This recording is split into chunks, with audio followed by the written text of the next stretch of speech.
Hi everyone, welcome to Criminally. This is my September wrap-up video. So managed to finish 13 books during the month, and I'm going to talk a little bit about each one. So these are in no particular order, either of how good I thought they were or when I read them. First one up then, Another Time, Another Woman by Walter Kalin. This is a 60s kind of pulp mystery novel.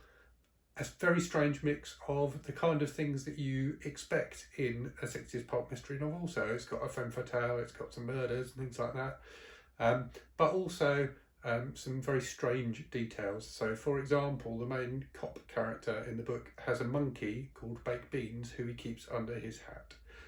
So all in all, it was quite a strange book. It has a bit of a David Lynch vibe to it, to be honest with you, but I really quite enjoyed it. Next up is Edge, 7 Out of Hell. So this is the 8th book in the Edge series, which I'm working through at the moment. So these are 70s pulp westerns, extremely violent, but really fun. So really nice punchy prose and a lot of fun to read. I really like them.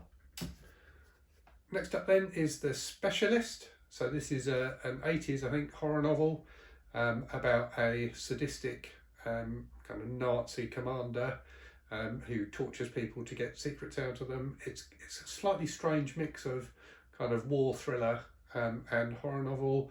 Definitely lingers too much on the kind of torture aspect, particularly torture of women, but it does have its positives as well. I thought it was pretty good actually. Next up is The Sweet and Sour Kill by Terry Harknett. So Harknett is a British writer who, as George G. Gilman, wrote the Edge books. As I've said already, I really like the Edge books. This was not so good. So this is a kind of 70s police thriller set in Hong Kong. So the Hong Kong aspect kind of gives it an interesting edge, but aside from that, it was a bit flat and dull, to be honest with you. It's okay, but it hasn't got the punch and the colour that the Edge books have got. There's 2 more books in the series though, which I have managed to get, so I'll probably read those at some point. Okay. Next then, Throat Sprockets by Tim Lucas. This is fantastic. I think it's out of print now, but if you can find a copy, I really recommend it. I'll be doing a full review of it soon. It's kind of a vampire story, but not really. It's about a guy, a kind of ad executive, who's bored with life, who goes to a local adult movie theatre, kind of on his lunch breaks, and ends up watching a film there which kind of fetishizes women's throats, and the book is thereafter about him trying to find out about the film, which is very mysterious. It's really gripping, really compelling, and really interesting book about obsession. I thought it was brilliant. Next then, My Heart is a Chainsaw by Stephen Graham Jones. So I've done a full review of this one, which I'll link to in the video. A really, really solid, inventive, clever horror novel that has got a really good kind of coming of age story, some great horror scenes, and also some really interesting kind of weaving into the story of film criticism. I thought it was brilliant. Really, really enjoyed it. And then this one, which I've filmed a video for, but it probably won't be up when I post this. So I watched Them Eat Me Alive, which is a collection of short stories from men's adventure magazines from kind of the 50s, 60s and 70s.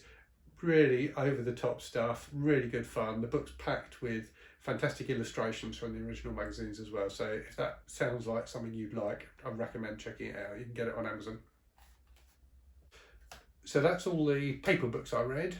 Also read 6 Kindle books. So first one is The American Gun Mystery by Ellery Queen. So this is a reissue of a 30s mystery novel. It's pretty good. So the mystery element is great. The rest of it I didn't like so much. It's got some pretty dodgy handling of non-white characters.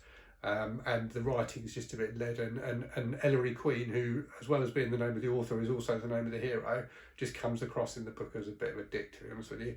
But the actual mystery element's pretty good, so it's worth a look if you like a kind of convoluted mystery novel. Also read in the vintage mystery vein, The Murder of Roger Ackroyd by Agatha Christie. I'm not going to say too much about that. I really enjoyed it, but it's a book that's impossible to not spoil if you talk about the plot at all. I'd managed to avoid all spoilers for it, but then managed to spoil it for myself when I went to add it to my currently reading shelf on Goodreads and saw a comment from someone I follow who'd read it. So yeah, try and avoid, if you don't know what the twist is, try and avoid reading at all about it before you read the book, but it's a really good mystery.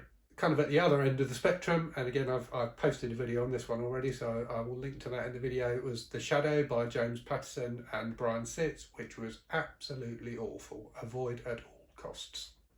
I also read Red Screen by Stephen King, the short story that he published through Humble Bundle, which I really liked. I've done a video on that one too, which I'll link to. It's not available through Humble Bundle anymore. I don't know if it's going to turn up in an anthology of his in the future, but it was a really fun short story. I also read for the book club that I'm part of a book called Maths on the Back of an Envelope by Rob Easterway, which was not fantastic, but certainly quite interesting. So it's a book about how to do quick mental calculations and estimates of things and why it's useful to be able to do that. So I got quite a lot out of it. It's probably a bit longer than it needs to be, but it's an entertaining and informative read anyway. And then the final Kindle book I read was 70s Bonkbuster Hollywood Wives by Jackie Collins, which was a lot longer than it needed to be, but was quite entertaining in a 70s kitschy sort of a way. It's got a mystery running through it, which is okay, but really it's about the clothes people are wearing and the things that they're doing, and in particular the sex that they're having with each other. So I quite enjoyed it. If you like that kind of thing, it's definitely kind of one of the classics. So that was my September wrap up. Hope you enjoyed it. If you're not subscribed already and you'd like to see more of my videos, then please do hit that subscribe button. And if you like the video, a like would be appreciated as well. If you've read any of the books I've talked about, feel free to add in the comments and we can have a chat about them. And also you can let me know what you read in September. Okay, have a good one. Cheers.